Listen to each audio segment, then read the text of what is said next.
Hello everyone. பட்ஜெட்டுக்கு அப்புறம் நம்ம எல்லாருக்கும் மறுபடியும் ஒரு நல்ல செய்தி வந்திருக்கு.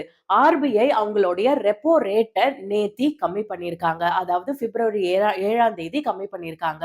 இந்த ரெப்போ ரேட்னா என்ன? இந்த ரெப்போ ரேட் கம்மியானதுனால நமக்கு அட்வான்டேஜ் என்ன? டிஸ்அட்வான்டேஜ் என்ன? அண்ட் நம்மளோட இஎம்ஐ கம்மியாக போகுதா? எவ்வளோ கம்மியாக போகுது? இது எல்லாத்தையும் ஒரு எக்ஸாம்பிளோட தான் வந்து இன்னைய விளாக்ல பார்க்க போறோம். வாங்க பார்க்கலாம்.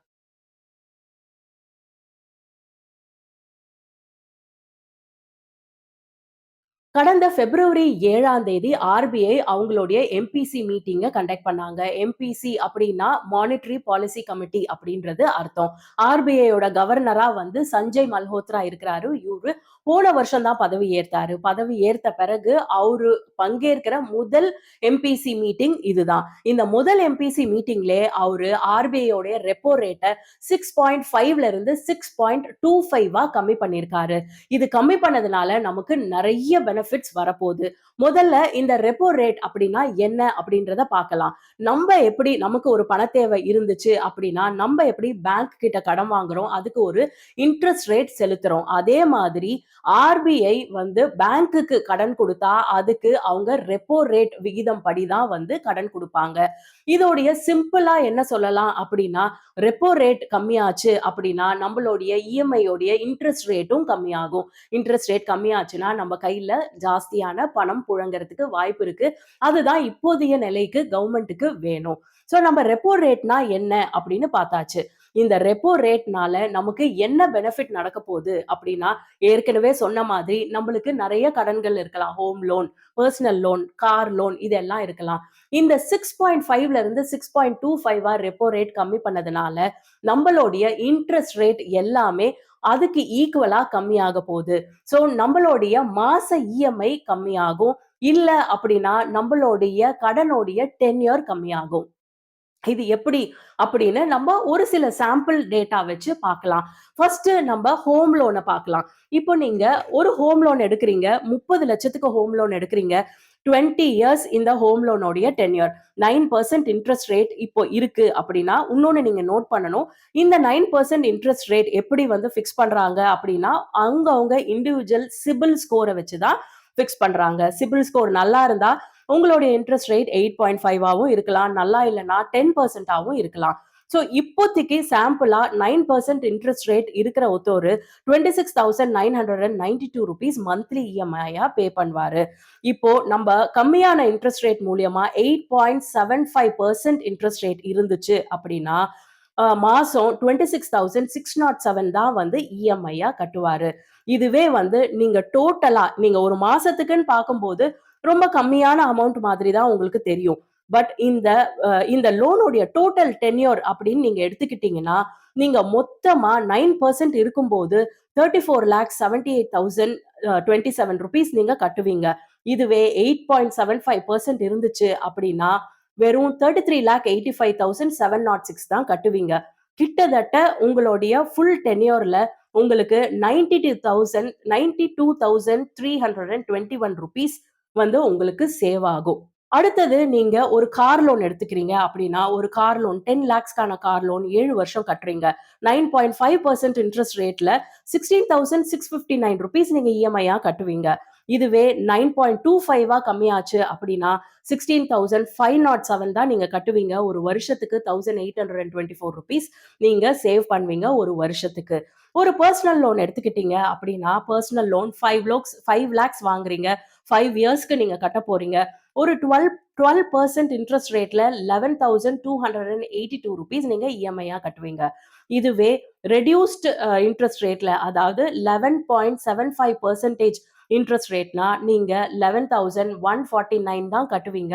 ஒரு வருஷத்துக்கு கிட்டத்தட்ட ₹1,596 வந்து நீங்க சேவ் பண்ணுவீங்க. இப்போ இந்த இஎம்ஐ எல்லாம் வந்து கம்மியாகுது.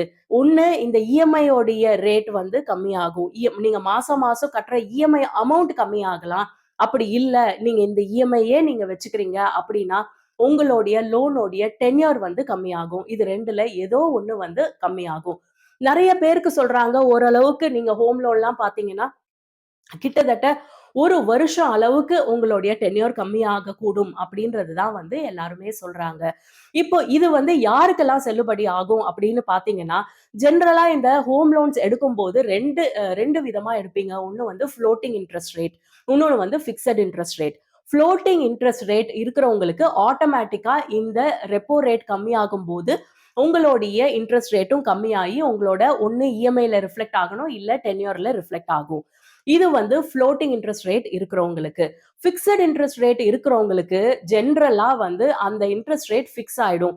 அது வந்து கம்மியாகவே ஆகாது. ஸோ இப்போ ஃபிக்ஸட் ரேட்ல இருக்கிறவங்கலாம் என்ன பண்ணணும் அப்டின்னா, நீங்க உங்க பேங்க் மேனேஜர அப்ரோச் பண்ணணும்.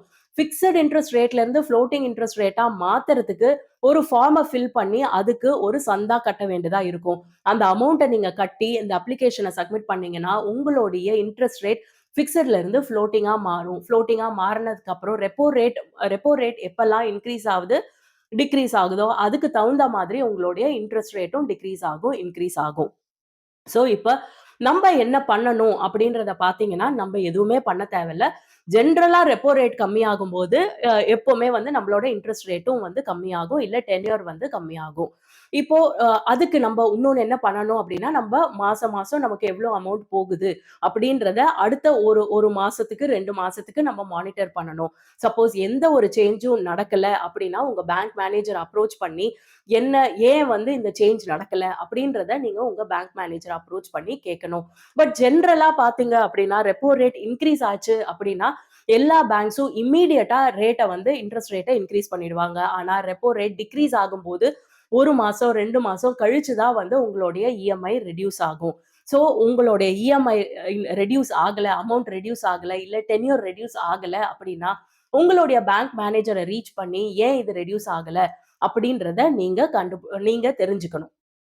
இது வந்து ஜெனரலா ரெப்போ ரேட் கம்மியானதுல இருக்கிற அட்வான்டேஜ். இதுல இன்னொரு டிஸ்அட்வான்டேஜும் இருக்குதுங்க. எப்படி வந்து நம்மளோட இன்ட்ரெஸ்ட் ரேட் கம்மியாகுதோ, அதே மாதிரி நம்ம ஒரு வேள ஒரு பேங்க்ல சேவிங்ஸ் வச்சிருந்தாலோ, பிக்ஸட் டெபாசிட் வச்சிருந்தாலோ, அதோடைய இன்ட்ரெஸ்ட்டும் கம்மியாகும். சப்போஸ் ஒரு பென்ஷனர்ஸ் இருக்காங்க. அவங்களோட பென்ஷன வந்து பிக்ஸட்ல போட்டு மாசம் மாசம் அதுல தான் அவங்க குடும்பத்த நடத்துறாங்க அப்படின்னா, அவங்களுடைய மாசம் அவங்களுக்கு வர வருவாயும் கம்மியாகும். பிகாஸ் இதோடைய இன்ட்ரெஸ்ட் ரேட்டும் கம்மியாகுது.